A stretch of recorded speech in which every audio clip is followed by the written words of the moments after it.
حضرت اویس کرنی رضی اللہ تعالیٰ عنہ کو آپ صلاۃ السلام کی ذات اقدس سے والہانہ عشق تھا۔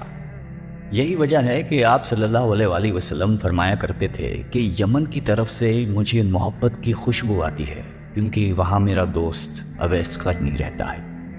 آپ نے فرمایا کہ قیامت کے روز حق تعالیٰ 70,000 فرشتے پیدا کریں گے جن کی اشکال خواجہ اویس کرنی کے جیسی ہو، اور ان کے جلوس میں خواجہ صاحب کو بہشت کی طرف لے جایا جائے گا۔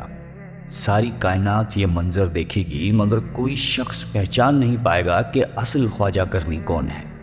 اللہ تعالیٰ نے جس طرح دنیا میں ان کو لوگوں سے چھپائے رکھا، اسی طرح روز قیامت کو بھی ان کو غیر کی نگاہوں سے دور اور محفوظ رکھے گا، کیونکہ حق تعالیٰ کا فرمان ہے کہ میرے دوست میری قبا کے نیچے رہتے ہیں، اور اسی وجہ سے ان کو کوئی پہچان نہیں سکتا۔ خواجہ اویس کرنی کو ماں سوائے چند ایک صحابہ کرام کے کسی نے بھی نہیں دیکھا۔ حضرت اویس کرنی رضی اللہ تعالیٰ عنہ اسلام آنے سے پہلے ہی اس دنیا میں تشریف لا چکے تھے۔ بچپن میں ہی آپ والد کی شفقت سے محروم ہو گئے، اس لیے ان کو بچپن ہی میں محنت مزدوری کرنا پڑی۔ آپ لوگوں کے اونٹ اجرت پر چرایا کرتے تھے، اور اس اجرت سے اپنا اور اپنی ضعیف اور نابینا والدہ کا پیٹ پالا کرتے تھے۔ ان کے علاوہ جو تھوڑی سی رقم بچ جاتی تھی ان کو لوگوں میں تقسیم کر دیا کرتے تھے۔ آپ کی زندگی کے شب و روز اسی طرح گزر رہے تھے کہ یمن تک اسلام کے نام لیوا پیدا ہو گئے۔ جب آپ کو اسلام اور آن حضرت صلی اللہ علیہ وآلہ وسلم کے متعلق خبر ملی تو آپ فوراً اسلام لے آئے۔ آپ کے اندر نور ہدایت کی شمع تو خدا نے پہلے سے ہی روشن کر رکھی تھی۔ اعلان نبوت اور اشاعت اسلام نے اس شمع ہدایت کو جنا بخشی۔ آپ رسول اللہ صلی اللہ علیہ وآلہ وسلم کے دیوانے اور شیدائی بن گئے۔ آپ صلی اللہ علیہ وآلہ وسلم فرماتے ہیں کہ اویس قرنی کو اسلام کی دولت سے اللہ تعالیٰ نے خود روشناس کرایا ہے، اور یہ خدا کی رحمت اور فضل کا اعجاز ہے کہ وہ میرا نادیدہ عاشق صادق بن گئے۔ خواجہ اویس قرنی کو قرب رسول اور دیدار حبیب کا بڑا اشتیاق تھا، مگر آپ کو چشم باطنی کے اشارے سے حضرت نے مدینے آنے سے روکے رکھا۔ اس کی دو وجوہات تھیں۔ ایک تو خواجہ صاحب کی والدہ ضعیف اور بصارت سے محروم تھی، انہیں اکیلا چھوڑنا ناممکن تھا۔ دوسری، ان پر ہر وقت جذب طاری رہتا تھا، اس وجہ سے آپ صلی اللہ علیہ وآلہ وسلم نے خواجہ صاحب کو حکم دیا کہ آپ ہر وقت میری چشم باطن کے سامنے ہیں، لہٰذا آپ مدینے آنے کی بجائے اپنی والدہ کی خدمت میں ہمدن مصروف رہیں۔ غزوہ احد میں کفار کے حملے سے آپ صلی اللہ علیہ وآلہ وسلم کے 2 دانت شہید ہو گئے۔ تمام مسلمانوں کو اس بات کا بہت صدمہ ہوا، مگر جس عاشق رسول نے اس صدمے کو حقیقی شکل میں محسوس کیا، اس کو دنیا حضرت خواجہ اویس قرنی کے نام سے جانتی ہے۔ آپ فرماتے ہیں کہ مجھے جب معلوم ہوا کہ میرے آقا سردار دو عالم کے 2 دانت مبارک شہید ہو گئے ہیں، تو مجھے یہ بالکل معلوم نہ تھا کہ آپ کے کون سے دانت مبارک شہید ہو گئے ہیں، مگر آپ کی موافقت نے مجھے بے چین کر دیا۔ میں نے پہلے ایک دانت توڑا، پھر مجھے خیال ہوا کہ شاید یہ والا دانت نہ ٹوٹا، پھر دوسرا توڑا، پھر تیسرا توڑا۔ غرض یہ کہ جوں جنون موافقت شدت اختیار کرتا گیا، اب میں دانت توڑتا چلا گیا، حتیٰ کہ سارے دانت توڑ ڈالے۔ اللہ تعالیٰ کو اپنے محبوب کے اس عاشق دلگیر کی یہ ادا بڑی پسند آئی، اور اس کے لیے کیلے کا درخت پیدا کیا، کیونکہ ٹوٹے دانتوں کے ساتھ سوائے نرم کیلوں کے اور کوئی چیز کھانا ممکن نہیں تھی۔ صحابہ کرام نے آپ صلی اللہ علیہ وآلہ وسلم سے وقت وصال پوچھا کہ آپ کا خرقہ ہم کس کو دیں؟ آپ نے فرمایا کہ اویس کرنی کو۔ اس مقصد کی بجاوری کے لیے سیدنا حضرت عمر فاروق رضی اللہ تعالیٰ عنہ اور حضرت علی مرتضیٰ کوفہ تشریف لے گئے، اور جمعہ نماز کے خطبے میں کہا، مسجد میں نجد سے تعلق رکھنے والے جتنے لوگ ہیں سب کھڑے ہو جائیں۔ چنانچہ اہل نجد کھڑے ہو گئے۔ ان سے پوچھا گیا کہ شہر میں کوئی اویس قرنی نام کا شخص ہے؟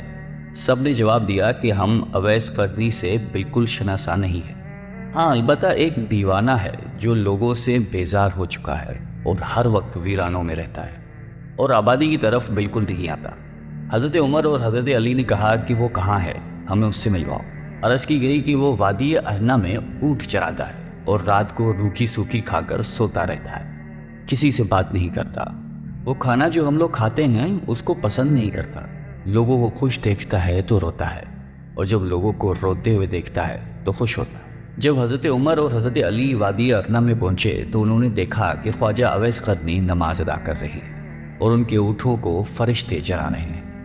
جب خواجہ اویس نماز سے فارغ ہوئے تو حضرت عمر نے آپ کو السلام علیکم کہا۔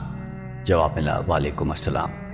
حضرت علی نے آپ سے نام پوچھا، جواب دیا کہ میرا نام اللہ کا بندہ ہے۔ حضرت عمر نے کہا کہ اللہ کے بندے تو ہم سب ہیں، آپ اپنا خاص نام بتائیے۔ خواجہ صاحب بولے کہ میرا نام اویس ہے۔ حضرت عمر نے ان کا ہاتھ پکڑ کر وہ نشان دیکھا جس کے متعلق حضرت صلی اللہ علیہ وآلہ وسلم نے ذکر فرمایا تھا کہ وہ نشان اویس کی شناخت کی علامت ہوگا۔ حضرت عمر نے جب وہ نشان علامت خواجہ اویس کے ہاتھ پر دیکھا تو ان کے ہاتھ کو بوسہ دیا اور کہا کہ اے اویس قرنی، رسول اللہ صلی اللہ علیہ وآلہ وسلم نے آپ کو سلام بھیجا ہے اور ساتھ ہی یہ مرقع بھی عنایت فرمایا ہے اور وصیت فرمائی ہے کہ آپ امت محمدیہ کی بخشش کے لیے دعا کریں۔ خواجہ اویس قرنی نے فرمایا کہ اے عمر اور علی، آپ لوگ حضرت صلی اللہ علیہ وآلہ وسلم کے رفیق خاص ہیں اور مجھ سے اولا ہیں، دعا تو آپ لوگ کریں کیونکہ آپ کا مرتبہ خدا کی دربار میں بہت بلند ہے۔ حضرت عمر اور حضرت علی یک زباں ہو کر بولے، ہم تو دعا کرتے ہیں مگر آپ بموجب وصیت رسول اللہ صلی اللہ علیہ وآلہ وسلم امت مسلمہ کے لیے دعا فرمائیے۔ خواجہ اویس قرنی نے پھر کہا کہ اے عمر اور علی، آپ غور کر لیجئے، شاید میں وہ اویس نہ ہوں، وہ کوئی اور ہو جس کا ذکر محبوب خدا نے فرمایا ہو۔ حضرت عمر فاروق نے فرمایا کہ اے اویس، رسول اللہ صلی اللہ علیہ وآلہ وسلم نے آپ کے متعلق 2 نشان بتائے تھے اور وہ دونوں نشان آپ کے پاس موجود ہیں، لہٰذا ہماری پہچان، شناخت اور پہنچ بالکل درست ہے۔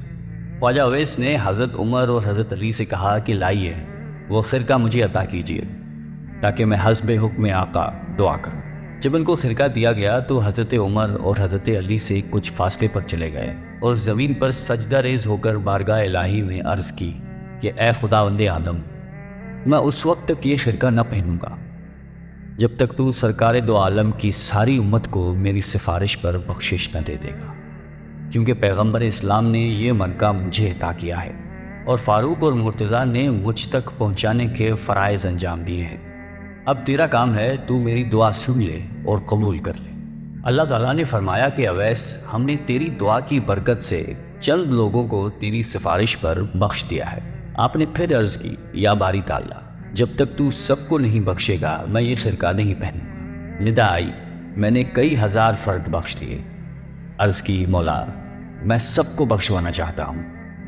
ابھی یہ کہہ سن چل رہی تھی کہ حضرت عمر اور حضرت علی آپ کے قریب چلے گئے۔